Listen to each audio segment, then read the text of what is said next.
Mesopotamia मूल रूप से दो शब्दों से मिलकर बना है। मेसोपोटामिया, मेसो का अर्थ मध्य या बीच और पोटामिया का अर्थ नदी है, अर्थात दो नदियों के बीच के क्षेत्र को मेसोपोटामिया कहा जाता था। पश्चिमी एशिया में फारस की खाड़ी के उत्तर में स्थित वर्तमान इराक को प्राचीन समय में मेसोपोटामिया कहा जाता था। मेसोपोटामिया की सभ्यता दजला और फरात दो नदियों के मध्य क्षेत्र में जन्म पली और विकसित हुई।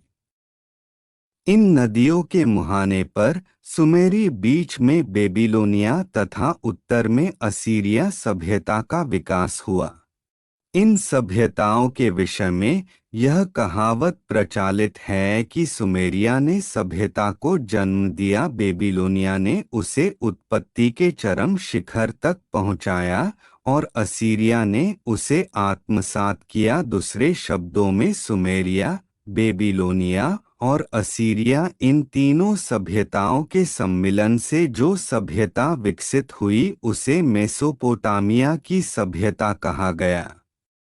मेसोपोटामिया में चार प्रसिद्ध सभ्यताएं हुई हैं: सुमेरिया, बेबीलोन, असीरिया, कैल्डरिया। दो नदियों दजला और फरात के बीच की धरती पर इंसानी सभ्यता के पहले शहर बसे। ईसा पूर्व चौथी सदी से करीब 3000 सालों तक मेसोपोटामिया की सभ्यता के सबूत मिलते हैं। ईसा पूर्व पहली सदी आते आते वहां बेबीलोन और निनवे जैसे कई शहर बस चुके थे। पहला साम्राज्य आज जहां इराक और सीरिया जैसे देश स्थित हैं, उसी धरती पर कभी मेसोपोटामिया सभ्यता हुआ करती थी। वह प्राचीन सभ्यता उत्तरी असीरिया और दक्षिणी बेबीलोनिया में विभाजित थी। फिर इसे निचले स्तर पर भी कई प्रांतों में बांटा गया था।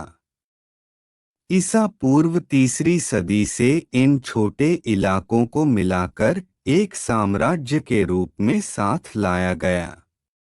कृषि करने वाले पहले लोग औरत ने ही खेती करने, घर बनाने की शुरुआत की। संग्रहकर्ता से शिकारी और फिर किसान और पशुपालक बनने तक का सफर ऐतिहासिक है।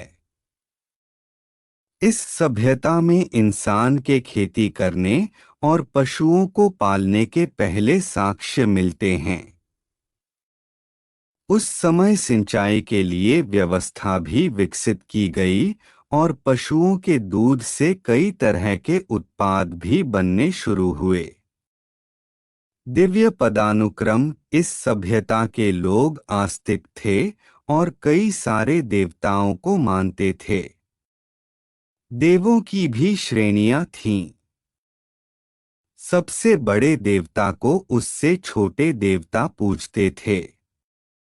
इस श्रेणी में सबसे अंत में आता था मानव, जिसे सबको पूजना होता और सबकी आज्ञा का पालन करना होता था।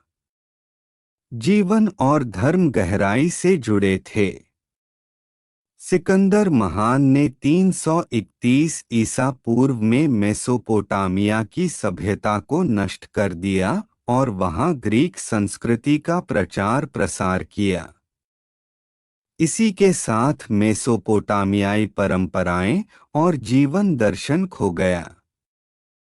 फिर उसे 1000 साल बाद फिर से खोद कर निकाला गया और अब इसे लुव्रे म्यूजियम में सहेज कर रखा गया है।